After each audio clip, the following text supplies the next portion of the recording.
headaches, I couldn't sleep, I thought I had insomnia, I thought I had all the illnesses in the world. But when I started learning about nutrition, I realized that there's only one illness in the world, one disease, and that enters through our mouth. It's what we eat, and that's what brings everything else in your body. According to Dr. Ruth in his academic journal, Genetic Testing and Threatened Society, in 2008, he said that most of the illnesses were genetical. But now we discovered that they're not. So maybe your parent has diabetes, but you don't. If you take care of yourself, you won't have it. To start with, I'm going to talk about three important things. First of all, why we have bad eating habits. Second, why we start eating in excess. And third,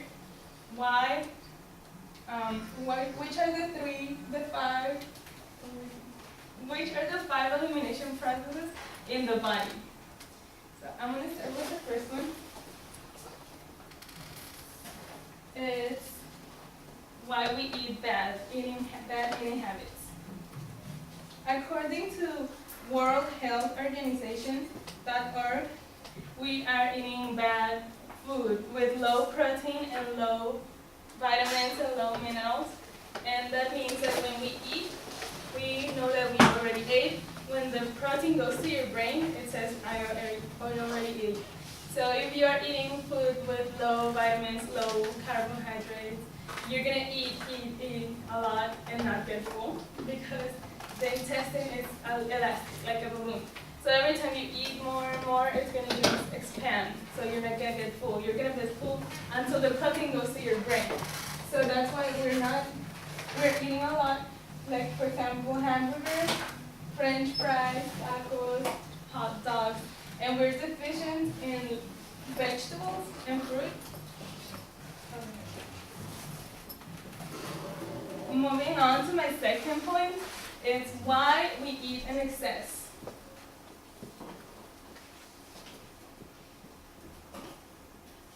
So there are several factors on why we start eating in excess, and one of them is the proteins and the bad eating habits that I already explained in number one, because we're eating food with low protein, low carbohydrates, and that makes us want more.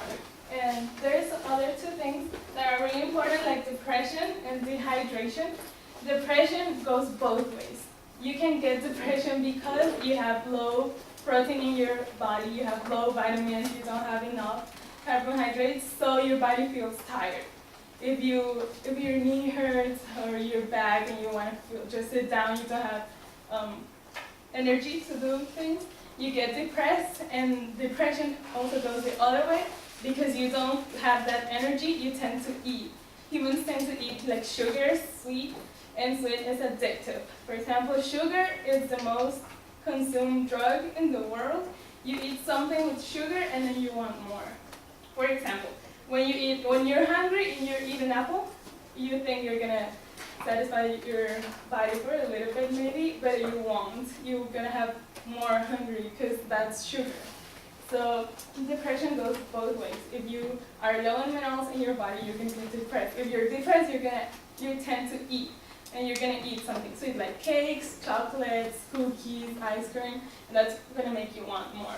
So that's one of the things that is going to make you eat more. The other one is dehydration. The body and the brain confuses hunger with thirst. So sometimes you're thirsty, but you feel that you're hungry. So instead of drinking water, you're eating food. You go to the fridge and you open it and you pick something to eat, not actually to drink. You don't drink water every day or the amount you're supposed to. According to Ludwigson, on his academic diary, Disease of Mood Disorder, on 2011, depression is hitting all ages, even small children from 8 years old till women in their 30s, and it goes both ways that I already explained. about eating and then having good proteins and then eating bad. That's 2 ways. Moving on to my third point. It's going to be the 5 elimination exits in the body. Number 1 is the stomach, the colon, when you go to the restroom. So then, after all this, first we eat low food and low in protein, carbohydrates, vitamins. Then we tend to eat more in excess. So the body has to eliminate those toxins from anyway. So the first one is when you go to the restroom, you eat and you have to go to the bathroom, right? But sometimes when we're not drinking water, the food's getting stuck in your belly. The stomach can hold from 3 to 5 to 70 pounds of excrement. So how much do you have? If you don't drink water every day, if you don't exercise, it's just staying there. If you're not going to the restroom 3 times a day, you're probably constipated. If you eat 3 times, you have to go to the restroom 3 times. So if you're only going once, maybe you're constipated. So the colon is not eliminating all those toxins, but they have to come out some other way. The second one is the liver. This is a liver with fat. It's going to filtrate toxins, and it's filtrating the toxins that the colon did. So when we have that, according to Cohen, he wrote Human Fatty Liver Disease in 2011. He says the liver is actually filtrating the fat from the food that we eat, so it's staying there. So what happens when the liver is filtrating that is you have bad breath, you have swollen stomach. I don't know if you heard some people drink water and they feel bloated, they feel really full, or you eat and your stomach is like full, it also hurts. It's another way to eliminate toxins. The third one, it's the kidneys, and they are right here behind here. And that means when you have backache, lower backache, it's because your kidney are filtrating the toxins that you should have eliminated when you went to the restroom or the liver, and now your kidneys are doing it. So when those are eliminating toxins, what happens is you have bad breath, you smell bad, and so it doesn't matter how much deodorant you put on, you're going to smell bad because your water inside you is dirty. The fourth one is the lungs. When the lungs are already eliminating toxins that you didn't eliminate when you went to the restroom, the liver, the kidneys, now the lungs are doing it. You suffer maybe from flu. In the morning, you're sneezing more than normal, like a lot.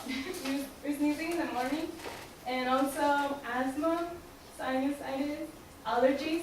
So when you hear people, I have allergies because they are cutting the grass, that's not actually the reason. It's because their colon and their system is dirty. It also contributes the grass, but it's actually because your body is dirty. Number 5 is the skin. The fifth way that your body's going to eliminate toxins is your skin. That's the last way. The fat, the dirt has to come out somewhere. So the fifth, here's the face, and you have eruptions, you have acne also, because of that is coming out your skin. That's the fifth. So I already went over 3 important points. The first one is bad eating habits, what we're eating in excess and what we're missing. The second one is why we're eating in excess. Dehydration is one of them. Depression is another one. And then I went over the 5 elimination methods from the body that are the colon, the liver, the kidneys, the lungs, and the skin. So if you identify yourself with any of this information, you're probably dirty inside, your water is dirty, you need to drink a lot of water. And when I thought I had all the illnesses in the world, I actually understand now, and you understand now, that what we eat it's gonna form in your mental, physical, and emotional state. Thank you.